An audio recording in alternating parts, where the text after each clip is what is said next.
खुशी में सारे गांव वालों को हवेली में भोजन का न्योता दिया जाता है। बहुत दिनों के बाद ठाकुर साहब के घर में एक बेटी पैदा हुई है। अरे बहुत दिनों के बाद नहीं, 3 पीढ़ियों के बाद बेटी पैदा हुई है। आज हमारी लाडली राजनंदिनी 1 साल की हो गई है। आपकी कमी को तो हम पूरा नहीं कर सकते, लेकिन हमें कसम है आप दोनों की कि इसके जिंदगी में हम कोई कमी नहीं होने देंगे। इसके पहले सालगिरह पर इसे आशीर्वाद और हमें शक्ति दीजिए।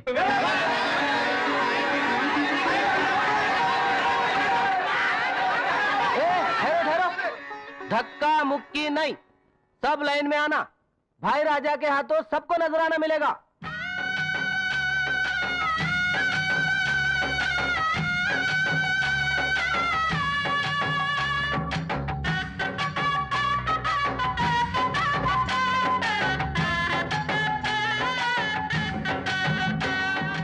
क्यों हरिया, बस? हाँ भाई राजा। और कोई नहीं बचा ना? नहीं भाई राजा। अब जा, वो रामा को बुला ला। क्यों भाई राजा? गाने के लिए और किस लिए? हमारे पिताजी के जमाने में उसका बाप गाया करता था, हमारे जमाने में वो रामा गाएगा। जा जल्दी ले आओ उसे। वो नहीं आएगा भाई राजा। क्यों? मैं सुबह उसी तरफ से होके आया हूँ। उसकी माँ उसे स्कूल में दाखिल करवाने ले गई। वो रामा पढ़ेगा, उसे घोड़े और घोड़ी का फर्क नहीं मालूम। वो तो निरा बुद्धू है। नहीं मास्टर जी, मेरा रामा बुद्धू नहीं है, सातवां सा है। 7वें महीने में पैदा हुआ था। इसके सिवा उसमें और कोई खोट नहीं है। बहुत भोला है बेचारा। मिट्टी और सोना उसके लिए एक जैसे है। आप मेहरबानी करके उसे अपने स्कूल में दाखिल कर लीजिए। मैं तुम्हारी पीड़ा समझता हूँ रामा की माँ, लेकिन उसे इतने छोटे बच्चों के बीच कैसे बिठाऊं? जब रामा के बापू जिंदा थे, मैंने उनसे कितनी बार कहा कि रामा को स्कूल में दाखिल करवा दो, लेकिन उनकी भी जिद थी। कहते थे पढ़ाई से पेट नहीं भरता, इसलिए वो भी बस उसे गाना सिखाकर चले गए। आजकल तो खून पसीना बहाकर भी पेट नहीं भरता, भला गाना गाकर पेट कैसे भरेगा? रामा, ए रामा, चल तुझे भाई राजा ने बुलाया है। मुझे? हाँ, आज राजनंदिनी का जन्मदिन है ना, तुझे गाना गाने के लिए बुलाया है। गाना गाने के लिए? हाँ।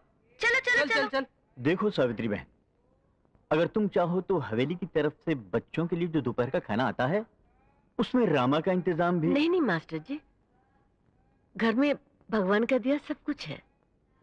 मैं तो ये उम्मीद लेकर आई थी कि रामा थोड़ा बहुत पढ़ना लिखना सीख जाए तो दुनिया में अच्छा क्या है बुरा क्या है ये समझने के लायक बन जाएगा।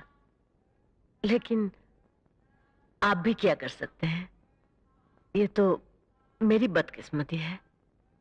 नमस्ते।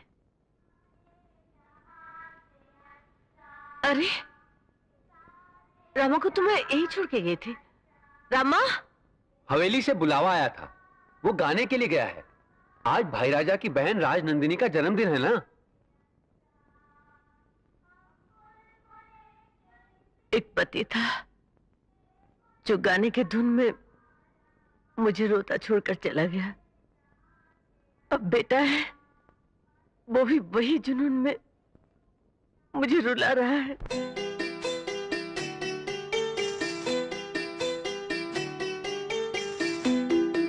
ये तोता है। ये तोते का पिंजरा है। इस महीने अमरौली वाले बाग में 50,000 रुपए का मुनाफा हुआ है। पिछले महीने 25,000 रुपए का मुनाफा हुआ था। यानी मुनाफा दुगना हो गया। बड़े भैया, शास्त्री जी आ गए।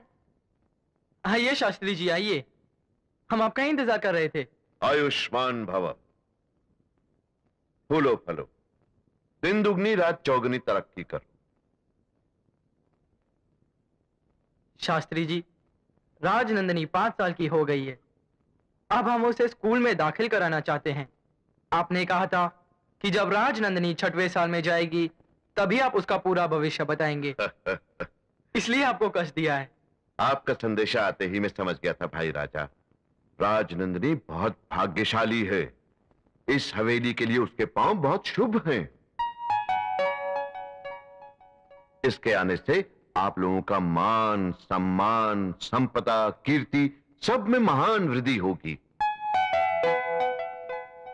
हाँ, और समय के साथ साथ आप लोगों के लिए इसका प्रेम और इसके लिए आप लोगों का प्रेम बढ़ेगा, कम नहीं होगा। लेकिन क्या शास्त्री जी? इसके विवाह संबंध में एक उलझन है।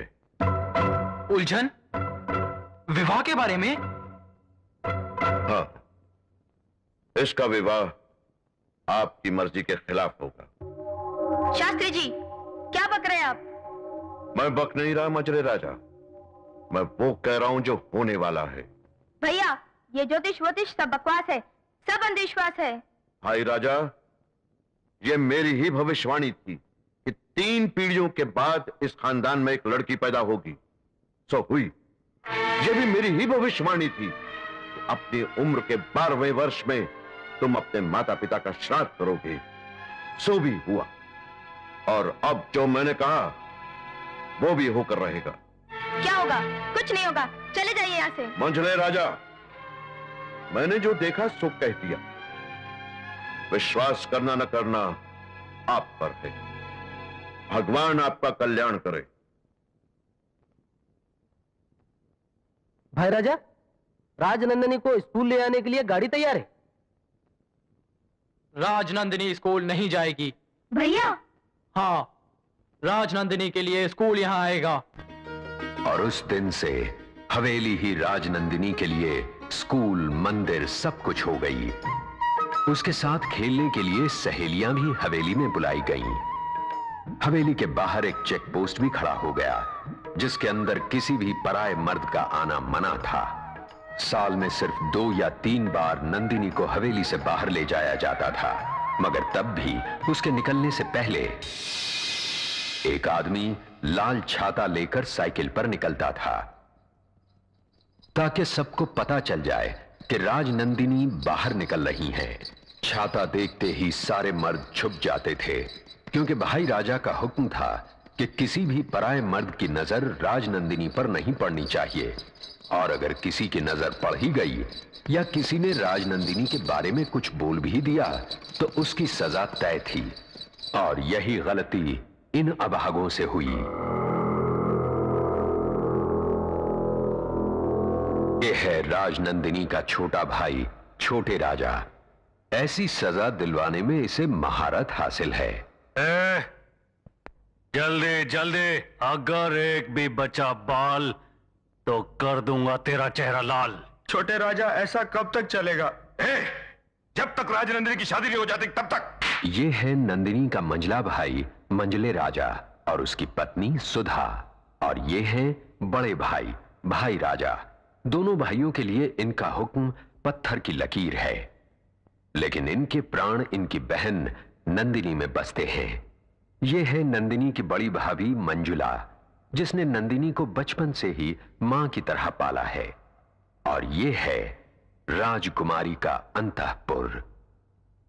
आज राजनंदिनी 16 साल की हो गई।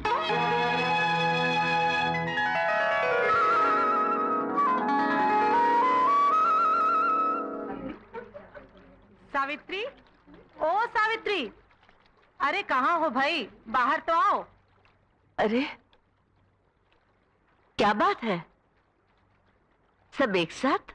लोग ठीक कहते हैं सावित्री, तेरे को तो कुछ कभी पता ही नहीं चलता है कि इस गांव में कहाँ और क्या हो रहा है। अरे आज भाई राजा की बहन का 16वां जन्मदिन है, समझी? अच्छा, भाई राजा का हुक्म है, गांव में आज किसी के घर चूल्हा नहीं जलेगा, सभी का खाना वहीं पर है। चलो चलें। आप लोगों को तो पता ही है, मैं किसी शुभ अवसर पर नहीं जाती। तू बड़ी रहमी है सावित्री। विधवा औरतें किसी शुभ अवसर पर न जाएं, ये आजकल कौन मानता है?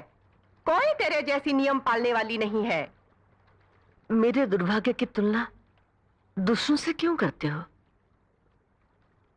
जाइए आप लोग। अच्छा चलो। हाँ चलो तो।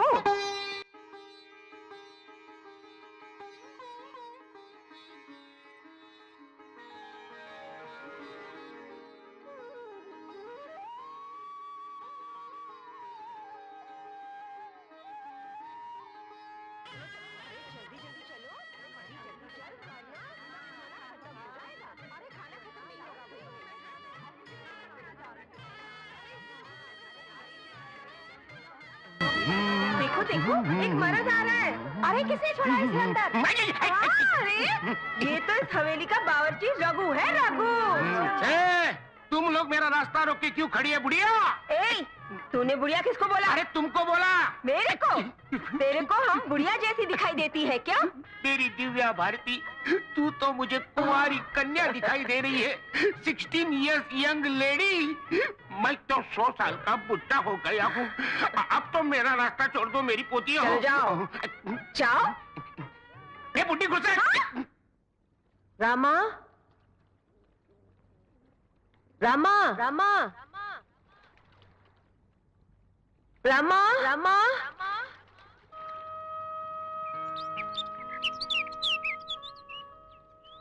मुझे मालूम है वो जरूर हवेली गया होगा।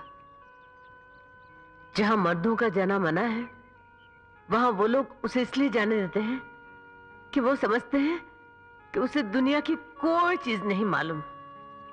वो गंवार है, वो नादान है, वो भोला है।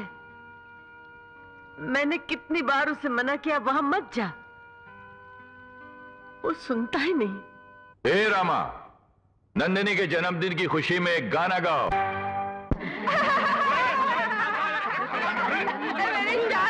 मेरी शादी होगी।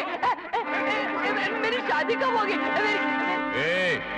क्या हो रहा है उधर? भाई राजा मेरी शादी कब होगी? मेरी शादी करा दो ना। इसे खाना खिलाकर भेज दो। शादी शादी